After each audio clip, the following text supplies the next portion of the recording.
The clouds didn't ask permission. The rain didn't wait for a signal. When nature decided to strike, it didn't care about time zones, protocols, or whether we were ready. It moved fast, unrelenting, and unforgiving. But our response, it lagged behind, tangled in red tape, and trapped by a system that still believes warnings are enough if they exist on paper. In Texas, the storm was not a surprise. Meteorologists saw it coming. Satellites tracked its path. Models predicted the flooding with chilling accuracy, but somehow in that critical window between prediction and protection, the message got lost. People were left in the dark.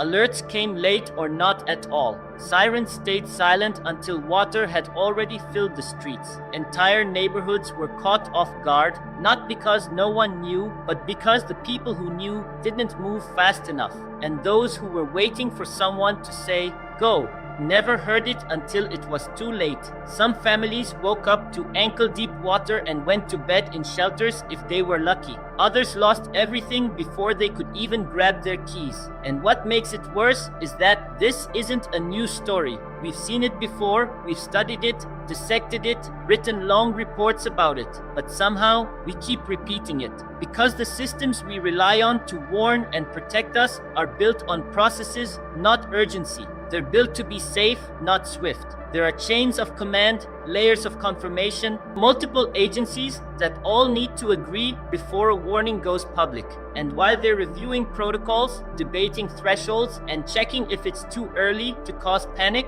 people are drowning. This wasn't a failure of technology. We had the data. It wasn't a failure of science. We had the models. It was a failure of response, a human failure rooted in the illusion that information alone saves lives. But information doesn't save lives. Action does. And action delayed is action denied. People don't just need to know a storm is coming, they need to know now. They need time to gather their families, evacuate their homes, protect what they can. And in that moment, those few crucial hours, every second counts.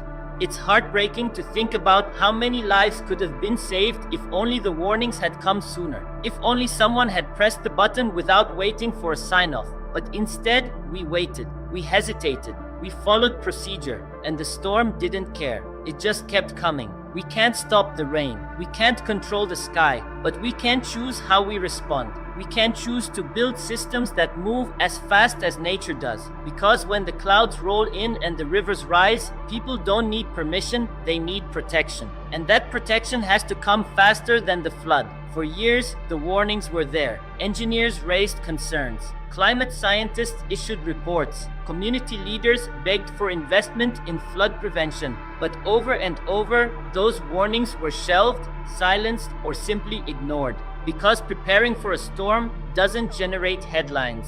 Reinforcing drainage systems doesn't win elections. And protecting vulnerable communities isn't nearly as profitable as expanding luxury developments on land that was never meant to hold homes. Texas knew its weak points. The floodplains weren't a mystery. The drainage maps weren't hidden. Yet permits kept getting approved. Concrete kept spreading across wetlands. Nature's safety valves, its marshes, rivers, and runoff zones were paved over to make room for parking lots and shopping centers.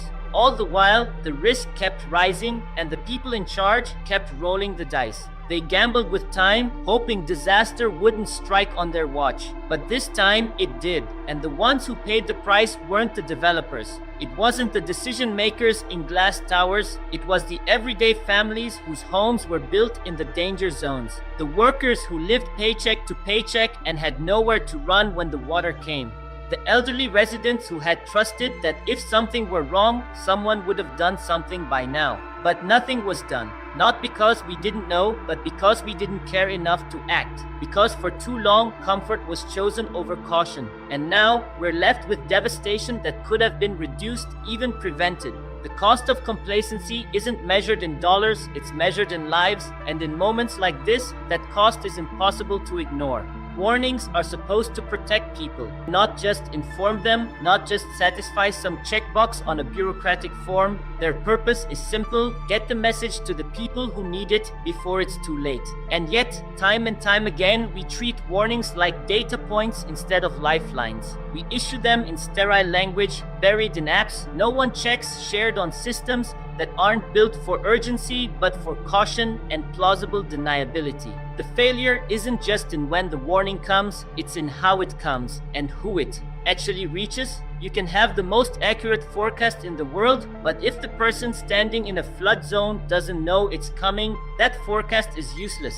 If it doesn't translate into action, real physical action that changes behavior, then it hasn't done its job. Because what people need in a crisis isn't just information, they need clarity, they need direction, and they need it to arrive faster than the water does. What we saw in Texas was a gap, not in science, but in communication. The alerts didn't make it to the right people in time. Some weren't signed up for the systems. Some didn't understand the urgency. Some didn't trust the source. And others never heard a thing. Because when you've spent years receiving false alarms, vague threats, or nothing at all, it's hard to believe the real one when it finally comes. And that hesitation, that doubt, it's deadly.